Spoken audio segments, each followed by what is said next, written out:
आज आपण आपल्या आधुनिक वाङ्मय प्रकाराचा अभ्यास कविता या अभ्यासाअंतर्गत प्रीतिभावनेच्या कविता अभ्यासत आहोत। त्याच्यात आज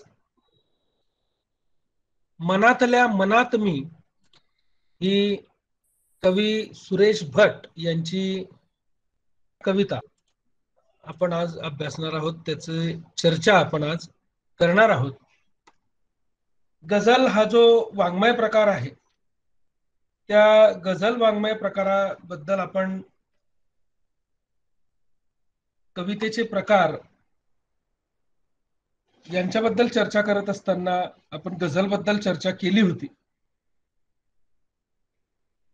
गझल या संदर्भामध्ये त्याची उत्पत्ती ते आतापर्यंत गझलमध्ये झालेले बदल याची चर्चा आपण केली होती। आज आपण प्रत्यक्ष कविवर्य सुरेश भट यांची मनातल्या मनात मी ही कविता चर्चेला घेणार आहोत। रंग माझा वेगळा या काव्य संग्रहातील सुरेश भट यांची ही एक भाव कविता आहे, जी प्रियकर आणि प्रेयसीच्या विशुद्ध भावरूपांची जाणीव करून देणारी कविता आहे। आपण प्रीतिभावनेच्या कविता या घटकामध्ये आपण कवितेचे 4 प्रकार अभ्यासतो आहोत आणि त्याच्यात प्रीतिभावनेच्या कविता या घटकामध्ये आपण उद्याची चर्चा आज करणार आहोत। अत्यंत विशुद्ध प्रेमाच्या या सर्व कविता आहेत। त्यातलीच मनातल्या मनात मी ही कविता सुद्धा, ही भाव कविता सुद्धा विशुद्ध भावरूपांची जाणीव करून देणारी कविता आहे असं आपल्याला सांगता येईल। प्रियकर आणि प्रेयसी या दोघांच्या सहजीवनामध्ये प्रेयसीचं सौंदर्य हे प्रियकराच्या मनाला कशी भुरळ घालतं, तिच्या सौंदर्य दर्शनाचं व्यसनच जणू त्याला लागलेलं आहे आणि तिच्या नुसत्या दर्शनानेच तो तिच्यामध्ये विरघळतो आहे। या प्रकारच्या भावना या कवितेतून सुरेश भट यांनी व्यक्त केलेल्या आहेत। आपल्या सर्वच कवितांमधून अत्यंत भावविभोर चित्रण करणारे कवी सुरेश भट हे अत्यंत लोकप्रिय असे कवी आहेत। मनातल्या मनात मी या भाव कवितेमध्ये सुरेश भटांनी प्रेयसीच्या आठवणी कशा आपल्या मनावर सतत आदळत आहेत, तिचा दुरावा जरी आपल्या सभोवती असला तरी तो दुरावा प्रत्यक्षरित्या असला तरी तो मनामध्ये नाहीये। मनातल्या मनात तो प्रियकर प्रेयसीच्या नेहमी जवळच असतो आणि तीच भावना या भावकवितेतून सुरेश भटांनी व्यक्त केलेली आहे। आपण आधी कविता बघूया आणि मग या कवितेवर चर्चा करूया। मनातल्या मनात मी, मनातल्या मनात मी तुझ्या समीप राहतो, तुला न सांगता तुझा वसंत रोज पाहतो। मनातल्या मनात मी तुझ्या समीप राहतो, तुला न सांगता तुझा वसंत रोज पाहतो। असेच रोज नाहुनी लपेट ऊन कोवळे, असेच चिंब केस तू उन्हात सोड मोकळे। असेच रोज नाहुनी लपेट ऊन कोवळे, असेच चिंब केस तू उन्हात सोड मोकळे। तुझा सुगंध मात्र मी इथे हळूच हुंगतो, मनातल्या मनात मी तुझ्या समीप राहतो. तुला न सांगता तुझा वसंत रोज पाहतो. अशी लवून अंगणी लवून वेच तू फुले, असेच सांग लाजुनी कळ्यास गुज आपले. अशी लवून अंगणी लवून वेच तू फुले, असेच सांग लाजुनी कळ्यास गुज आपले. तुझ्या कळ्या तुझी फुले इथे टिपून काढतो, तुला न सांगता तुझा वसंत रोज पाहतो. अजून अजाण हा कुवार कर्दळी परी, अजून अजाण हा कुवार कर्दळी परी, गडे विचार एकदा जुईस एकदा तरी. दुरून कोण हा तुझा मकरंद रोज चाखतो, तुला न सांगता तुझा वसंत रोज पाहतो. मनातल्या मनात मी तुझ्या समीप राहतो, तुला न सांगता तुझा वसंत रोज पाहतो. तसा न राहिला आता उदास एकटेपणा, तसा न राहिला आता उदास एकटेपणा. तुझी रूप पल्लवी जिथे तिथे करी खुणा, पहा कसा हवेत मी तुझ्या सवे सळाळतो, तुला न सांगता तुझा वसंत रोज पाहतो. बघा, मनातल्या मनात मी ही जी भावकविता आहे ती किती सुंदर तिची रचना आहे पहा. कवितेतला जो भाव आहे त्यातले जे शब्द आहे, प्रत्येक पहिल्या दोन ओळींमध्ये, प्रत्येक कडव्याच्या पहिल्या दोन ओळींमध्ये साधलं गेलेलं जे यमक आहे, आणि त्यातून तिसरी जी ओळ आहे तिने पहिलं कडवं जे आहे त्याच्याशी साधलेलं जे यमक आहे, यामुळे ही कविता अत्यंत लयबद्ध झालेली आहे. सुरेश भटांच्या कवितेचं हे फार मोठं वैशिष्ट्य आहे की त्यांची जी कविता आहे ती खूप लयबद्ध अशा कविता त्यांनी लिहिलेल्या आहे. त्यांच्या अभिव्यक्तीचं ते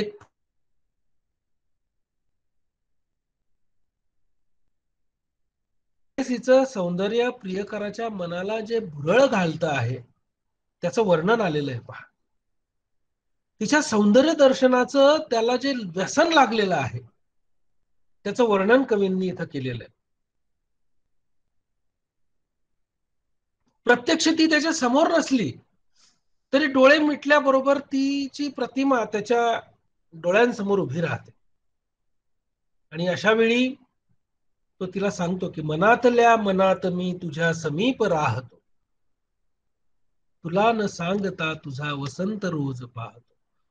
तुझा वसंत म्हणजे तिचं जे सौंदर्य आहे ते सौंदर्य रोज तो पाहतो आहे. हर क्षणी ती त्याच्या डोळ्यांसमोर आहे. प्रत्यक्ष दुरावा असला तरी मनामध्ये सदैव तुझाच विचार आहे, तुझ्याच आठवणी सतत मनावर आदळत आहेत. आज जरी दुरावा असला तरी तुझ्या भेटीची, तुला एक वार पाहण्याची आस सतत माझ्या मनात आहे, असं तो तिला सूचकपणे सांगतो. तिचं एकूणच रूप सौंदर्य न्याहाळत, तिला निरखत, ती न्हाऊन आल्यानंतर तिनं लपेटलेलं कोवळं ऊन, त्या उन्हात तिनं मोकळे सोडलेले केस हे नजरेच्या आवर्तनातून त्याला डोळ्यांमध्ये साठवायचे पहा. त्याला सतत तिच्या अवतीभोवती आपण राहावं असं वाटतंय. तिच्या सहवासाचा सुगंध मनभर घ्यावा आणि तिच्या या उमळण्या बहरण्यानं त्याचा ऊर भरून यावा, याला कवी वसंत उत्सव म्हणतोय पहा. आणि म्हणून तो म्हणतो की तुला न सांगता तुझा वसंत रोज पहा. असेच रोज नाहुनी लपेट ऊन कोवळे, असेच चिंब केस तू उन्हात सोड मोकळे. तुझा सुगंध मात्र मी इथे हळूच हुंगतो, मनातल्या मनात मी तुझ्या समीप राहतो. तुला न सांगता तुझा वसंत रोज पाहतो. तिच्या सहवासाचा जो सुगंध आहे, सकाळी ती न्हावून आल्यानंतर कोवळ्या उन्हामध्ये उभी राहून जेव्हा तिचे चिंब झालेले केस मोकळे सोडते, तेव्हा तिच्या सहवासाचा जो सुगंध आहे तो तो मनातल्या मनामध्ये तो हुंगतो आहे. त्याचा ऊर भरून येतोय. तो सुगंध आपण मनभर घ्यावा, तिच्या उमलण्या बहरण्याचा आस्वाद आपण घ्यावा. आणि या सगळ्या तिच्या विभ्रमामधून साजरा होणारा वसंत उत्सव रोज पाहावा असं त्याला वाटतंय.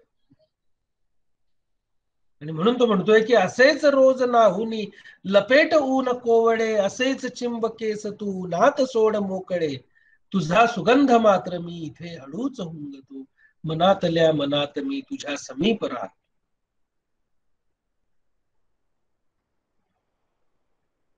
सकाळी नाहून आल्यानंतर तयारी केल्यानंतर ती तिच्या अंगणामधल्या बागेमध्ये जाते. त्या बागेमध्ये विखुरलेली प्राजक्ताची फुलं ती वेचते. फुलांच्या नाजूक कळीशी ती संवाद साधते. आणि तो संवाद साधत असताना ती लाजते. त्या कळ्यांनी आपले सौंदर्य वाढवावं असं तिला वाटतं. ती त्या फुलांशी संवादी होऊन लाजत लाजत आपल्या प्रेमाची कबुली त्यांच्याजवळ तिने द्यावी असंही त्याला वाटतं. आणि म्हणून तो म्हणतो की अशी लवून अंगणी लवून वेच तू फुले, असेच सांग लाजुनी कळ्यास गुज आपुले. गुज म्हणजे मनातली भावना, मनातली गुपित गोष्ट जी फक्त तुझ्या आणि माझ्यामध्ये आहे, ती तू कळीला सांग. तुझ्या कळ्या तुझी फुले इथे टिपून काढतो, मनातल्या मनात मी तुझ्या समीप राहतो.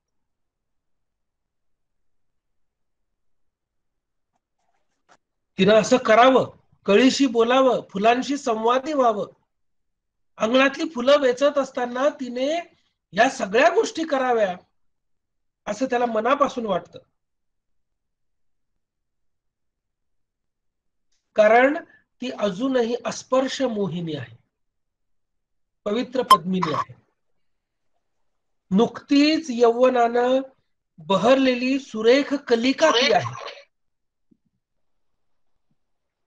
आणि म्हणून तो अजाण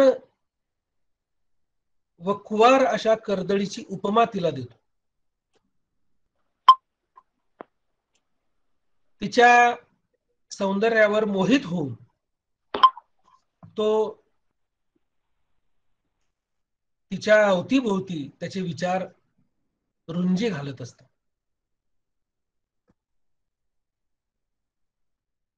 त्या कुवार कर्दळीचं जे लावण्य आहे ते अस्पर्श आहे. त्या कुवार कर्दळीची उपमा त्याने प्रेयसीलाच दिलेली आहे. आणि तिच्या या अस्पर्श लावण्य त्याच्या मनामध्ये सतत गुंजत आहे. या लावण्याला कुठल्याही भ्रमराचा सहवास होण्याआधी तो तिचा मकरंद चाखतो आहे. म्हणून तो म्हणतो बघा, अजून अजाण हा कुवार कर्दळी परी, गडे विचार एकदा जुईस एकदा तरी, दुरून कोण हा तुझा मकरंद रोज चाखतो, मनातल्या मनात मी तुझ्या समीप राहतो. या लावण्याला कुठल्याही भ्रमराचा सहवास होण्याआधी तो मकरंद तो स्वतः रोज चाखतोय, तो प्रियकर. तिच्याबद्दलची त्याच्या मनातील गुंतागुंत तिला समजत नाहीये, कारण ती अजाण आहे. त्याच्या मनात असलेल्या प्रेम भावनेची तिला जाणीव नाहीये, म्हणून तो तिला अजाण म्हणतोय.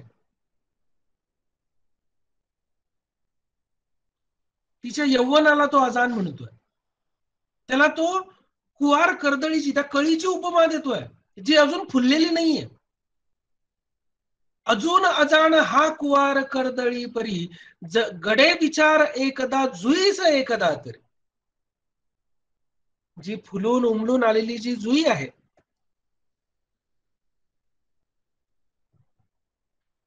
तिच्याहून अनुभवी आहे, सुजाण आहे, समजदार आहे, अशा या जुईला तिनं विचारावं. त्याच्या मनातली तिची जी गुंतागुंत आहे, त्याच्या मनातल्या तिच्याबद्दलच्या ज्या प्रेम भावना आहे, त्या तिला समजत नाहीये, म्हणून ती जुईशी तिने चर्चा करावी. म्हणजे मग प्रेम ही काय भानगड हे कमीत कमी तिला कळेल तरी, असं त्याला वाटतं. आणि म्हणून तो म्हणतोय की गडे विचार एकदा जुईस एकदा तरी, दुरून कोण हा तुझा मकरंद रोज चाखतो, मनातल्या मनात मी तुझ्या समीप राह.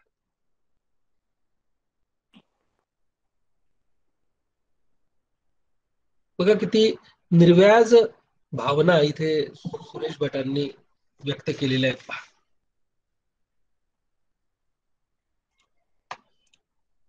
अत्यंत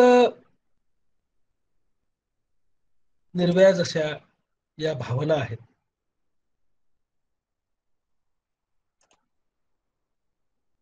सुरेश भटांच्या कवितेचं हे फार मोठं वैशिष्ट्य आहे. अखेरीस बघा, तिचं जे सौंदर्य आहे, प्रेयसीचं सौंदर्य, हे संपूर्ण भवताल भरून निघालाय त्या सौंदर्याने. जिथे तिथे सगळीकडे तीच ती भरलेली आहे. अखंड पंचमहाभूतात तिच्या निर्व्याज अस्तित्वाचा सुगंध दरवळतोय, म्हणून तो क्षणभरासाठी उदास होतो पहा. परंतु तिचं अस्तित्व खुणांची जी जाणीव आहे, ती भवतालच्या चराचर सृष्टीत ओतप्रोत भरलेली पाहून त्याच्या मनावर जी उदासीनतेची छाया असते ती दूर होते. म्हणून कवी बघा काय म्हणतो, शेवटचं कडवं आहे. तसा न राहिला आता उदास एकटेपणा, तुझीच रूप पल्लवी जिथे तिथे करी खुणा. तसा न राहिला आता उदास एकटेपणा, तुझीच रूप पल्लवी जिथे तिथे करी खुणा. पहा कसा हवेत मी तुझ्या सवे सळाळतो, मनातल्या मनात मी तुझ्या समीप राहतो, तुला न सांगता तुझा वसंत रोज पहा. काय म्हणतोय तो, की तुझीच रूप पल्लवी जिथे तिथे करी खुणा. त्याच्या अवघ्या भावविश्वामध्ये तिचा प्रवेश झालेला आहे. कारण सौंदर्यानं, तिच्या सौंदर्याने संपूर्ण भवताल भरून गेलेला आहे. सगळीकडे जिथे पाहिल तिथे त्याला ती दिसते आहे, तीच ती सगळीकडे भरलेली. तिचं अस्तित्व सगळ्या पंचमहाभूतात आता त्याला जाणवत आहे. म्हणूनच त्याच्या मनावरची उदासीनतेची छाया दूर झालेली आहे. आणि म्हणून तो म्हणतो की तुझीच रूप पल्लवी जिथे तिथे करी खुणा. पहा कसा हवेत मी तुझ्या सवे सळाळ. म्हणून तिच्या सौंदर्यानं, प्रेयसीच्या सौंदर्यानं ओथंबलेलं ते सगळं चराचर सृष्टी पाहून तो तिच्या प्रेमात आकंठ बुडू लागतो. मनातल्या मनात मी तुझ्या समीप राह. बघा, प्रत्यक्ष प्रेयसी समोर नसली म्हणून काय झालं, पण डोळे बंद केल्याबरोबर जी काय सृष्टी पापण्यांच्या आड त्या प्रियकराला दिसते आहे. ती सृष्टी म्हणजे या प्रेयसीचं सौंदर्य आहे.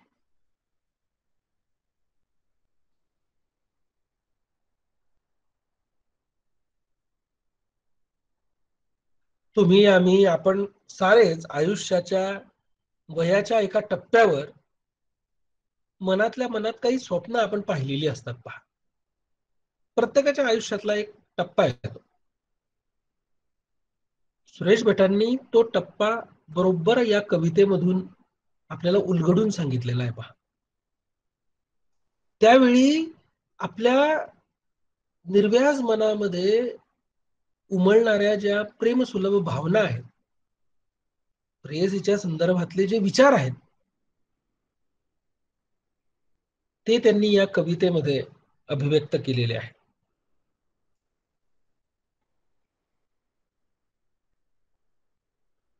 वयाच्या या टप्प्यावर कुठली तरी व्यक्ती आपल्या मनाला भावते, आपल्याला आवडते.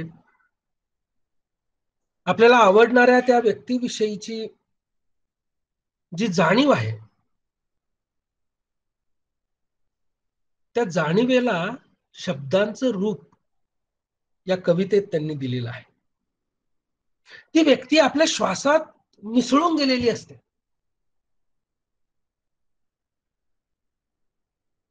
सतत त्या व्यक्तीच्या विचारामध्ये आपण असतो, सतत. आणि त्यातूनच उभं राहिलेल्या मनोविश्लेषणातून ही कविता तयार केली आहे पहा. काही कारणानं प्रत्येकालाच आपल्या त्या आवडत्या व्यक्तीचा सहवास आयुष्यभरासाठी लाभत नाही. काहींना लाभतो, काहींना नसतो लाभत.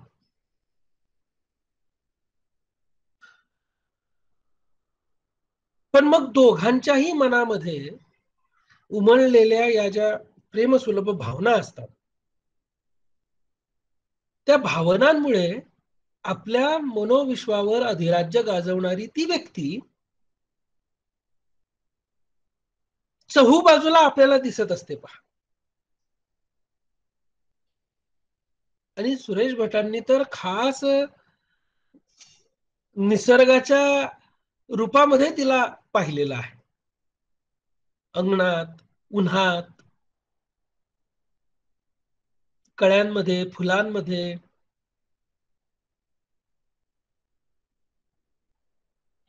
त्यामुळे निसर्गाच्या माध्यमातून आपल्या प्रियकराची मानसपूजा कविवर्य सुरेश भट यांनी अशा तरलतेनं बांधली आहे की आपल्याला असं वाटत राहतं की अरे, आपण नाही का आपल्या वयामध्ये तिची कल्पनाचित्र अशी रंगवली होती. प्रत्येक प्रियकराने अशी आपल्या प्रेयसीची कल्पनाचित्र रंगवलेली असतात. तीच जणू सुरेश भट या कवितेमधून रंगवू पाहताय. मनातल्या मनात आपण कितीतरी वेळा तिच्या जवळच होतो नाही का, असं प्रत्येकालाच वाटतं. वयाचा तो टप्पा ओसरल्यानंतर मागे वळून पाहिल्यानंतर ही भावना प्रत्येकाच्या मनामध्ये येतेच, की खरोखर या कवितेमध्ये असल्यासारखंच आपल्या मनात भावना होत्या. आता ती काय करत असेल याचं चित्र आपण आपल्या आपल्या मनामध्ये रंगवत राहतो. कविवर्य सुरेश भट यांची ही कविता ही समस्त तरुण वर्गाची यौवन धुंद कविता आहे. मनातल्या मनात सर्वांनीच आपण ती कितीतरी वेळा जागवलेली आहे. अत्यंत चिरतरुण अशी ही कविता प्रेयसीच्या सौंदर्याचं, प्रियकराच्या भावविश्वाचं वर्णन करणारी ही कविता आहे. रंग माझा वेगळा या संग्रहामधली ही अत्यंत सुंदर अशी भावकविता खरोखर आपल्याला मनापासून आवडते. कारण आपल्याच मनाचं विश्लेषण करणारी ती भावकविता आहे.